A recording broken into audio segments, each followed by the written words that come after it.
Hello everyone, আসসালামু আলাইকুম। Mariya's kitchen থেকে সবাইকে ওয়েলকাম জানিয়ে আজকের পর্বটি শুরু করছি। আমার আজকের পর্বে থাকছে বাচ্চাদের জন্য খুবই মজার একটি নাস্তা রেসিপি, কলা মুড়ি আর ডিম দিয়ে। চলুন তাহলে আর কথা না বাড়িয়ে আপনাদের সাথে এই বাচ্চাদের জন্য খুবই মজার নাস্তাটি শেয়ার করছি। প্রথমে এখানে আমি একটি মিক্সিং বোলের মধ্যে মেজারমেন্ট কাপ দিয়ে মেপে 2 কাপ পরিমাণ মুড়ি নিয়ে নিয়েছি। এবার আমি এতে একটি বড় সাইজের পাকা কলা খোসা ছাড়িয়ে দিয়ে দিলাম। এবার দিয়ে দেব 2টি ডিম। এখানে মেজারমেন্ট কাপ দিয়ে 2 কাপ মুড়ি নিয়েছি, সেজন্য এখানে 2টি ডিম লাগবে। আর কলার পরিমাণটা আপনারা চাইলে আরও বাড়িয়ে নিতে পারেন। এবার এখানে দিয়ে দিব সামান্য একটু লবণ, মানে 1 চিমটি পরিমাণ লবণ দিয়ে দিব।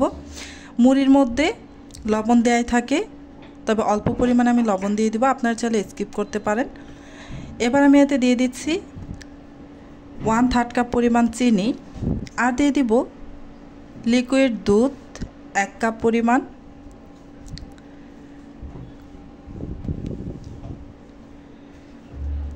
এখন এই সমস্ত কিছু ব্লেন্ডারে ব্লেন্ড করে নিব। তার আগে কলাটাকে একটু কেটে নিচ্ছি ছোট ছোট করে, দেখতেই পাচ্ছেন। এখন ব্লেন্ডারে ব্লেন্ড করে তারপর ফিরে আসছি।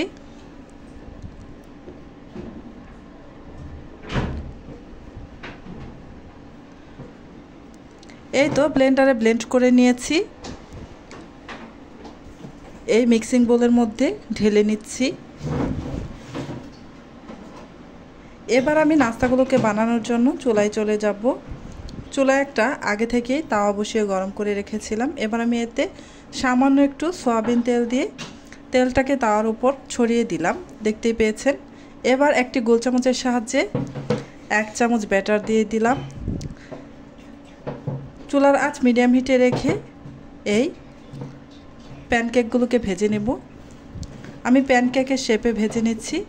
আপনারা চাইলে একবারে বড় সাইজের একটা রুটির মতো করেও অনেক বেশি ব্যাটার দিয়ে তারপর রুটির মতো করে ভাজতে পারেন, তবে আমি প্যানকেকের মতো ছোট ছোট করে ভেজে নিচ্ছি। চুলার আঁচ মিডিয়াম হিটে রেখে তারপর ভেজে নিতে হবে। আপনারা চাইলে ঢেকে দিয়ে তারপর এই নাস্তাটাকে ভেজে নিতে পারেন। আমি ঢেকে দেইনি, এভাবেই কিছুক্ষণ পরপর উল্টে পাল্টে আমি নাস্তাগুলোকে ভেজে নিচ্ছি। আমি আমার পছন্দ মতো কালার করে ভেজে নিচ্ছি। আপনারা যে যেমন কালার করে ভেজে নিতে চান সেই রকমভাবে ভেজে নিতে পারেন।